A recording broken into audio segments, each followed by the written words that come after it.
nous prenons la route de Ranérou, située au centre du Ferlo. Région naturelle, actuellement semi-désertique, mais qui avance à grands pas vers le désert complet.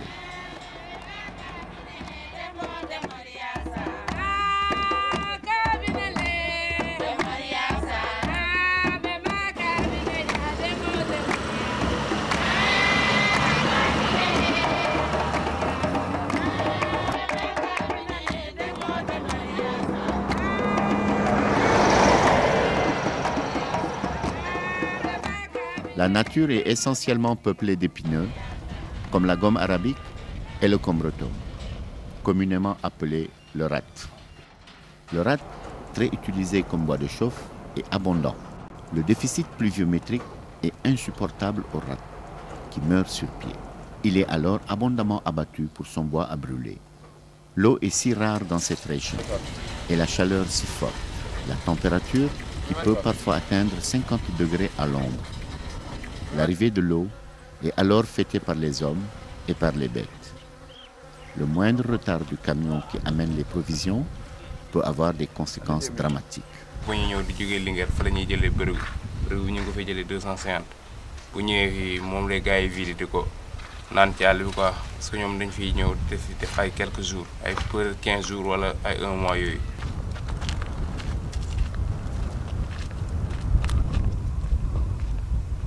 kii mooy garabu rat bi léegi su nekkee fii ba taxaw wow léegi ñun ñu door ko gor nag su woowee ba daanu ni soo ko xollee bu tooy lay génne waaye bi soo ñëwee soo ko defee nii rek xolliti yëpp wadd ci suuf nga xam ni wow na. Ce coupeur nous explique qu'il ne prélève que des arbres morts sur pied. Cet arbre mort est facile à reconnaître car l'écorce s'effrite au moindre contact. Il faut savoir que tous les acteurs de cette exploitation sont étrangers à la région. L'exploitant forestier ravitaille en fin d'hivernage une équipe de bûcherons qui va couper en pleine brousse pour l'approvisionner durant toute la saison sèche en bois de chauffe. Puis, il affrètera un camion qui régulièrement va charger ce bois pour le revendre dans les villes. Nous le voyons bien abattre un sujet mort sur pied. Mais malheureusement, les troncs coupés avant notre arrivée et qui ont toujours leur écorce nous montrent bien que ce n'est pas toujours le cas.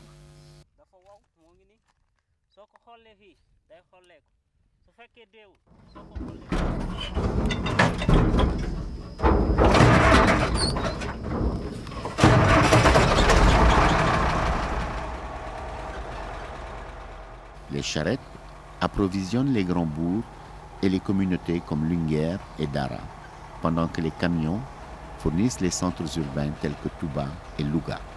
On peut dire que quasiment toute la population en dehors de Dakar utilise le bois ou le charbon comme source d'énergie. Alors, des fois, il y a quelques 15 jours, ça je go moment charge.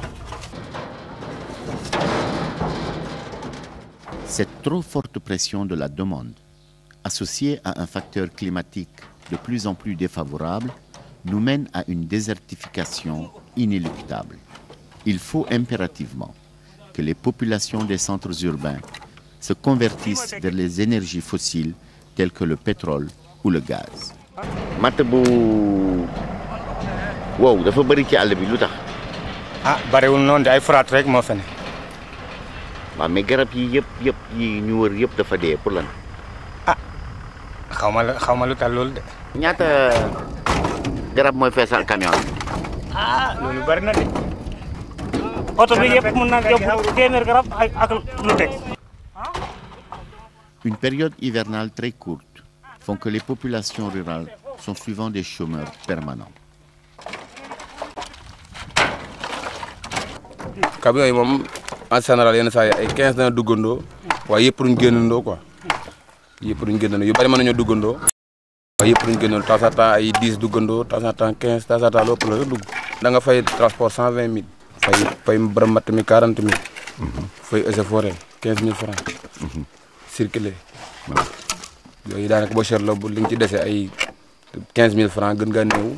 booy bëgg a dee lu mat chargement 40 000 francs xam nga ni boo génne sa lekk génne sa lépp xam nga ni kooku yaa ngi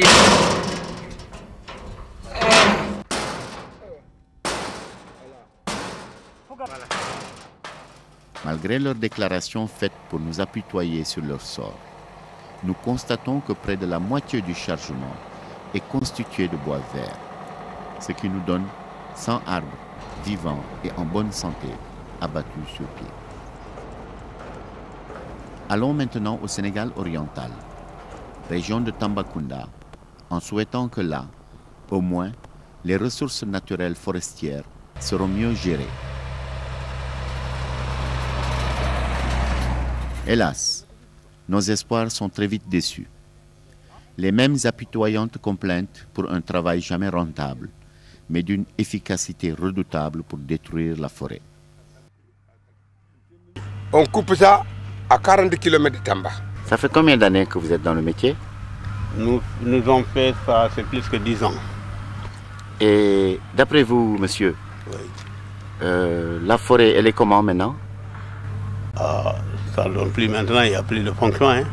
Quand tu as fait les faire 500 000, quand tu vends ça, tu ne gagnes pas un bénéfice, on peut dire que 50 000 ou 75 000. Ça, c'est pas le Sinon, travail. c'est pas de travail. On est les enfants n'ont pas de travail. On est les femmes n'ont pas de travail. Aidez-nous, on n'a rien, on est mort, nous sommes morts maintenant, on n'a rien. Ça, c'est pas, ça, on n'a pas gagné, ça, c'est le travail, le pauvre. Si on met ça à Dakar, on pose ça à Pompasquel. À Dakar, on pose ça à Pompasquel, on sort les poids, on calcule, on paye.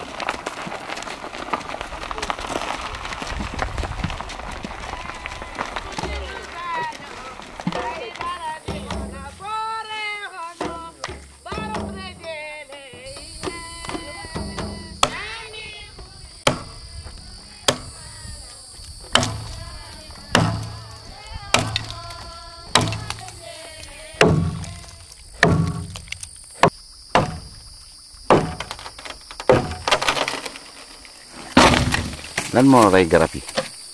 xanaa pour ñàkk a ndokk pour ñàkk a ndokk naaj bi fa bari.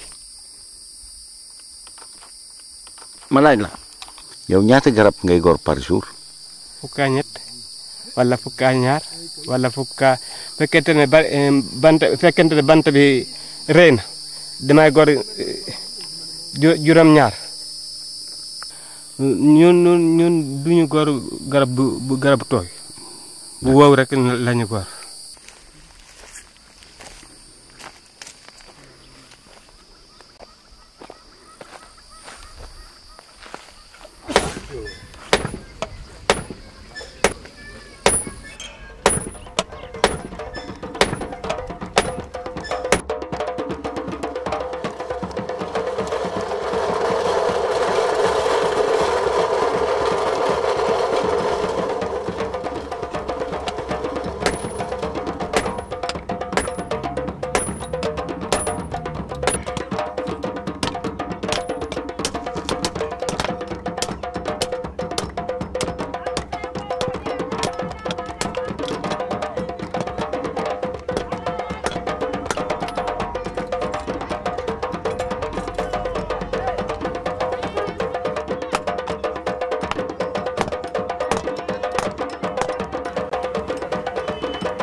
Cette exploitation, tout dommageable et dangereuse qu'elle soit, n'utilise quand même que des moyens traditionnels et des outils longuement préparés par le forgeron du village. Le jour où quelqu'un de plus avisé, tout en étant aussi peu scrupuleux, va se convertir à la mécanisation permise par les techniques modernes, qu'adviendra-t-il alors de notre pauvre forêt, dont les misérables restes sont confinés à nos frontières territoriales? Il y a 15 ans environ, aucune scierie n'était installée à Tambacounda. Le risque de déforestation était pourtant bien connu des exploitants et de l'administration forestière. Pourtant, aujourd'hui, il y a une cinquantaine de scieries rien que dans cette commune. Le même courant d'affairistes, sans vergogne ni souci du lendemain, existe et s'installe en toute liberté dans la zone de Vélingara, Kolda, Bignona, Kédougou et Ziguinchor. Et ce Ramadan? Ça va. Ça va? Bien. Et la forêt de Tamba? Comment elle se comporte? Je suis en train de rafler. De rafler tout simplement. Bon, c'est leur boulot comme il le faut. Cette année, bon, j'ai payé que 5 pieds. Bon, c'est-à-dire, le problème est, quand tu payes un permis, pour un mois, mais ce mois, il faut que tu travailles. Mais cela ne veut pas dire que c'est 5 pieds seulement que tu travailleras dans tout le mois. ñaata bant ngay dagg par jour? Non, man damay séeri rek la yore dañuy indi ma séye. Voilà, léegi bu ñu indee ñaata bant la ñuy indi? Léeg-léeg dina séye 20, léeg-léeg ma séye 15, ça dépend di bant yi di ñëwee. Le patron déclare scier 5 pieds d'arbres par mois. Son employé, lui, dit 20 arbres par jour. Voyons par une simple multiplication le résultat final. 20 troncs d'arbres coupés par jour, multiplié par 50 scieries, sur 250 jours de travail par an. Là où le quota officiel ne permet de couper que 196 arbres par an, on en abat 250 000. Il ne s'agit plus de simples problèmes de dépassement de quota, mais bien d'un pillage organisé sur lequel tout le monde ferme les yeux pour des raisons inavouables. Au moins, ça dépend maintenant de ce qu'on a. Quand le menuisier vient en début de campagne, on sait que le quota est là. Les 80% c'est pour eux. Donc ils passent à la chambre des métiers qui fait un mot pour nous dire, monsieur, un tel, menuisier à Tamba, est bien affilié à la chambre des métiers. Donc celui-là, il est autorisé à battre 5 pieds de veine mort sur pied. Le quota, c'est 190 pieds dans l'année avec l'arrêté. Vous savez qu'il y a le transfert des compétences. Même les permis de coupe au niveau des communautés rurales, il faut au préalable le consentement des communautés rurales. Tout ce que vous voyez comme charrette ici, c'est des charrettes qui amenaient des troncs de veine. Donc quand on saisit le produit, on saisit aussi les moyens de transport.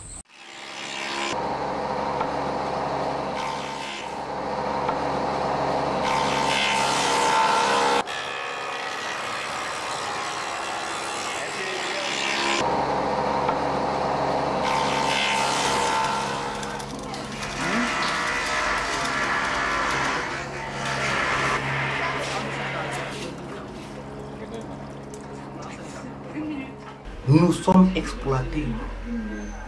Je ne peux pas comprendre que ce bois qui soit là, que les populations ne bénéficient pas de cela. C'est pas normal. Ces gens-là vont en brousse, ils coupent le bois n'importe comment. Il y a des gens qui viennent avec des camions, qui prennent tout le bois qui exploite nos forêts. Mais d'une manière très abusive. Il faut oser le dire, d'une manière très abusive. C'est pas normal. Et le problème de quota, il faudrait également revoir cela. Voir à qui donner le quota. Ce n'est pas parce qu'on a les moyens de donner le quota qu'il faut donner le quota. Mais ceux qui exploitent, ceux qui vivent de cela, qu'on favorise ceci. Un pied qui est 35 000 francs. Quelqu'un qui est nanti peut payer 5 quotas, 10 quotas, 20 quotas. Mais en coupant 20 quotas, 30 quotas, il ne fait qu'acheter et vendre.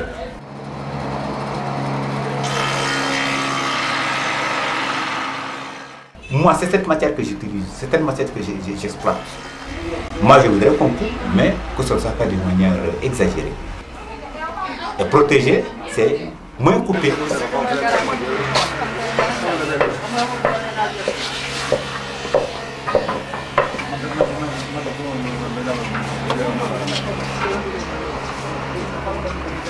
C'est cette richesse que nous avons, mais qu'on ne nous enlève pas de cette manière sauvage. La solution, pour moi, dans un premier temps, c'est d'arrêter systématiquement l'exploitation du bois vert. Je suis le chef d'orchestre régional de Tamba. Je suis également le secrétaire général de la Fédération régionale de cyclisme. Je suis membre fondateur de ce mouvement CIDI. Vous voyez, je vois les choses en artiste.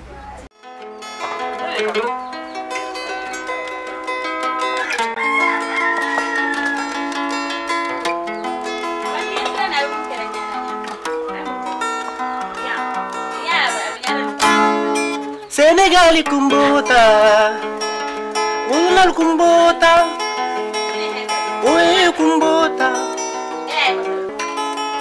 Ulunal kumbota, Binjuna kumbota, Sibisori kumbota, Koldangolu kumbota.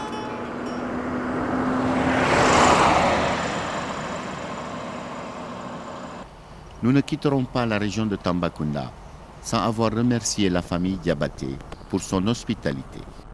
Nous saluons leur courage et leur dignité tranquille dans un milieu qui, à cause de leur clairvoyance affichée, leur est souvent hostile. Sur la route du parc de Nyokolokoba, nous croisons régulièrement ces gros porteurs, véritables corbillards menant à l'enterrement de notre forêt dévastée.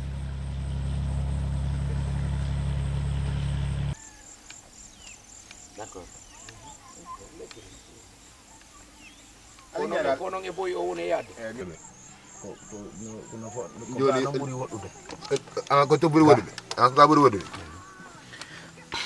fait, on est à Manda ici et on doit aller à Medina Gounass.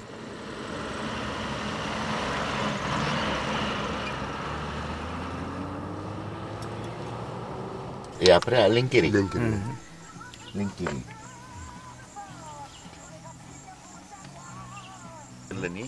Nous allons entrer dans le Nyokolokoba par le sud, parce que des informateurs nous ont signalé un vaste trafic de rogniers. Dans le parc même, où cela va sans dire, toute forme d'exploitation est complètement interdite. En effet, des fraudeurs criminels produisent des chargements entiers de bois de rognier, puis vont tout simplement à Kalifuru, la frontière guinéenne, pour chercher un permis de transiter par le Sénégal pour la Gambie. Tout se passe comme si ce produit venait de la Guinée pour aller vers la Gambie, alors qu'il a bel et bien été exploité dans le parc de Nyokolokoba.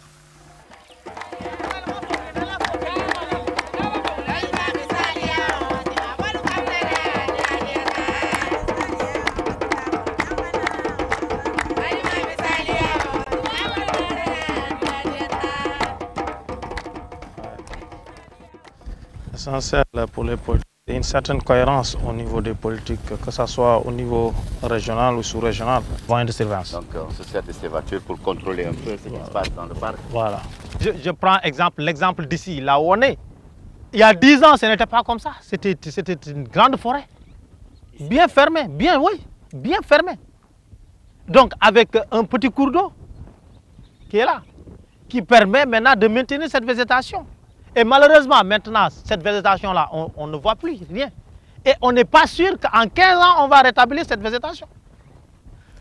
Auparavant, il y avait le bureau B5, qu'on appelait communément le bureau B5 du parc national, des parcs nationaux, qui était là, qui avait ce rôle de sensibilisation, qui partait dans les villages, qui faisait des émissions à la radio, à la télévision. Et maintenant, ces émissions-là n'existent plus au niveau de la télévision. Ces émissions-là n'existent plus au niveau de la radio, au niveau national. Ce n'est qu'au niveau régional, ici à Tambacounda, qu'on essaye de maintenir cette émission-là. On n'y a pas d'article permettant à dire que celui qui coupe du bois dans le parc est puni de tel et de tel. Celui qui fait la pêche dans le parc est puni de tel et de tel. Mais on parle tout simplement que celui qui fait tout simplement la chasse dans le parc, alors qu'il n'y a pas que la chasse. Parce que les animaux, ils ont leur habitat qu'il faut protéger. Celui qui a tué déjà un koba, avec même une arme de chasse, c'est explicite dans la loi. Parce qu'on te dit que quand tu tues un animal dans le parc national de Nyokolokoba, tu es passible d'un emprisonnement de tel à tel, et d'une amende de tel à tel sans préjudice des dommages et intérêts. Alors que par exemple, pour la coupe de bois, il n'est pas dit que dans le décret que celui qui coupe du bois de rognier dans le parc est puni de tel à tel. Et même la législation forestière par rapport à ça ne parle pas explicitement dans le parc national de Nyokolokoba. Alors que moi je dis qu'il devrait y avoir, hormis les textes généraux régissant la forêt, l'environnement global, mais qu'il y ait un texte explicite sur la gestion des parcs nationaux. Parce que c'est ce qui peut sauver aujourd'hui les parcs nationaux. Merci, monsieur Cyprien. Merci beaucoup. Voilà.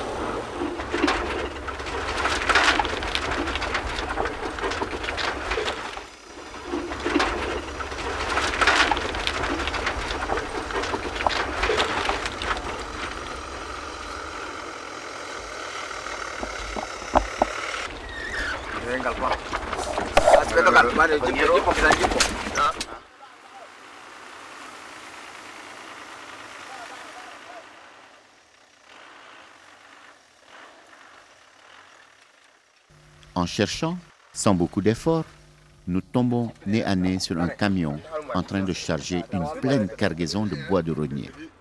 Dites-vous bien que pour le rognier, il n'y a aucun permis ni aucun quota possible. Cette exploitation est interdite. Voilà ce qui se passe dans le parc. On est même gentiment invité à partager le repas. Pour finir, que constatons-nous? Dans le Jolof, nous avons vu et dénoncé une surexploitation du rat comme bois de chauffe. Dans la région de Tambacounda, de même, nous avons vu que les scieries multiplient le quota autorisé par un facteur 1000. Dans le parc du Nyokolokoba, où on se serait attendu à un peu de respect de la nature, chaque jour, des camions fraudent des cargaisons entières de rogniers vers la Gambie. En les interrogeant, tous ces délinquants nous expliquent tranquilles qu'ils pratiquent cette activité faute d'un travail pour subvenir aux besoins de leur famille. Pour tenter de justifier une activité frauduleuse et mercantile, ils font semblant d'ignorer qu'ils s'enrichissent au détriment des populations locales qui, dans un proche avenir, seront abandonnées seules avec leur désert. Dans un premier temps, une solution urgente et inévitable consisterait à stopper toutes ces exploitations abusives et anarchiques. Pour espérer réparer cela, il faudra sans doute de la compétence, du courage et de la détermination. Mais toutes ces énergies seront difficiles, voire impossibles à mobiliser, si elles ne sont pas sous-tendues par une conscience claire des dégâts écologiques majeurs que l'avenir nous réserve si on y prend garde.